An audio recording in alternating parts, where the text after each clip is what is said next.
everybody in here does know that she owns one of music's most powerful, expressive voices. But people tune into her TV shows and they read her cookbooks and they watch her act because she's more than just a great singer. Trisha has innate dignity, she has Southern grace, she has gentle humor, and a stunning voice, and all that has made her into a multimedia superstar. Recently, Mattel was looking for modern women that would make good role models for young girls, and they identified Trisha as a good role model, and they included her in their Shiro series of Barbie dolls. So congratulations, Miss Yearwood, on your own Barbie doll.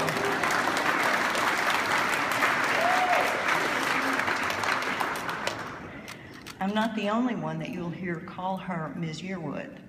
So does her husband, who knows a thing or two, as I said, about singing, and he knows that she's a singer who deserves that kind of respect, and you will always hear him very lovingly ask for Ms. Yearwood. Please come aboard.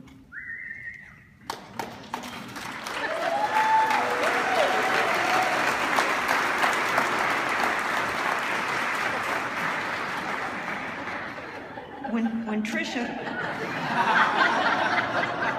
don't look over there. So I have this shiny coat on, y'all. Don't look at her. Don't look at the one who sings. Look at the shiny one here.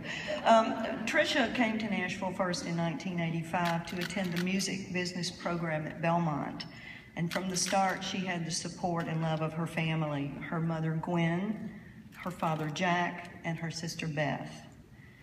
And when Trisha began performing at fairs and school functions, her parents were always there, lending support. And Jack even paid for Trisha's first recording session back home in Georgia. But once she got to Nashville, Trisha quickly won the support of important people in town. And the Country Music Hall of Fame, us, we knew from the very start that she was special, and we hired her to be a tour guide. And we're proud of that, and we have displayed her application for years since then. You'll see it out there. But Trisha found her true calling in a recording studio when she began getting work as a demo singer. People heard that voice, and Trisha had found her rightful home in Music City was in a recording studio. It really was not here at the Country Music Hall of Fame as a tour guide. Among the many who were impressed by her voice was Tony Brown, then one of the hottest record executives on Music Row. He signed her to MCA Records and paired her with another important music veteran who supported her, the first Garth Fundus.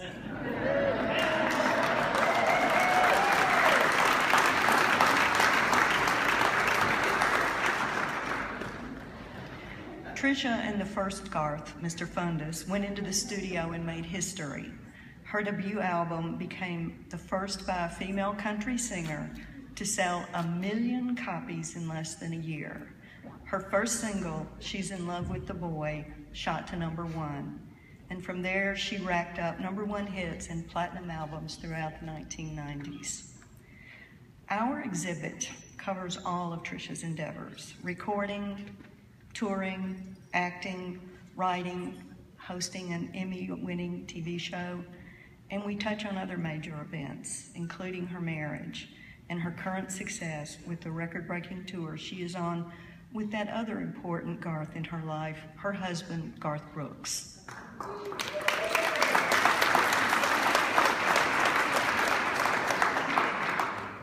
We're really proud that our former colleague has risen to such career heights, and we're especially proud to celebrate all of her life and career in our exhibition, Trisha Yearwood, The Song Remembers When.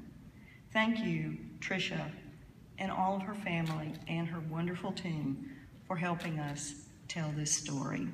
Now, Trish.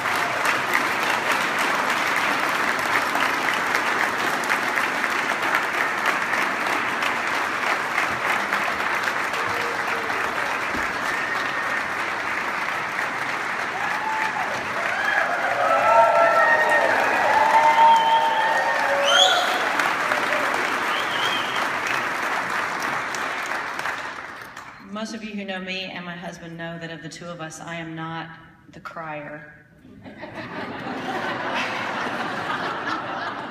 Sorry, honey, but you know you are. But I am so emotional that I'm probably just going to lose it up here, so you're just going to have to bear with me.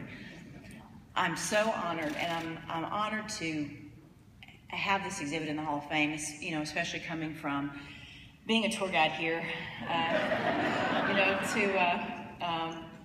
to having pieces in the Hall of Fame. But having worked here, I do know the work that goes into the exhibits, the care that is taken of every single thing in here. And so I have such a respect for this building and the people that work in it because I've worked here, and I know how special it is.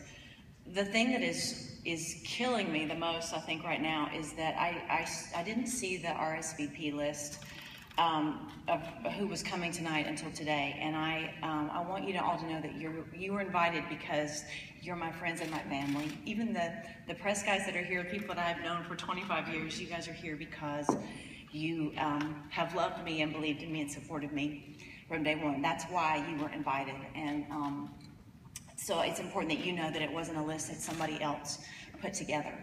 And I can't believe you all came. So this is a thank you. You're gonna, if you see somebody here tonight that you don't know, there's a reason they're here. So introduce yourselves. You're gonna meet some friends of mine from Monticello, Georgia, who are here. I can't believe you guys made the trip. Who worked and loved my whole family. Worked with my dad at the bank for many, many years, and so they are my Georgia family. My Aunt Beth is here with all of the kids and the grandkids and the cousins, I just can't believe you guys made the trip. My sister, of course, is here, and my husband is here, and my daughter Allie is here. I'm just my best friends in the world. I can't believe that's the biggest thing tonight. So I'm going to let you go and take a look. I have to tell you, when I went up there and looked at everything, I'm kind of in a daze. Everything's kind of happening in slow motion. A big thank you to the Hall for putting this together, and John Ems, thank you for She's in Love with the Boy. Thanks for writing that song. Thanks for being there.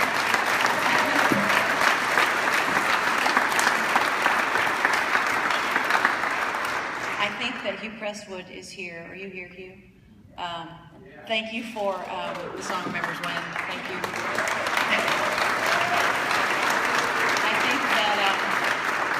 I think that somebody said, how did you decide what to name this exhibit? And I thought it was just kind of an obvious choice. I mean, the song Remembers When is about the power of music, and that's why we're here. So, you know, I have wanted to sing since I was 5 years old, and so with everything that's happened in my life and career, I'm still just that little girl who wanted to sing. And I do understand and respect and realize that it's about finding those songs that make a difference in people's lives, and just thank you for them, and thank you to the original Garth Bundus for being such an excellent song man, an excellent friend, the guy who in the studio, if I was misbehaving, would say Patricia and be my dad in that moment.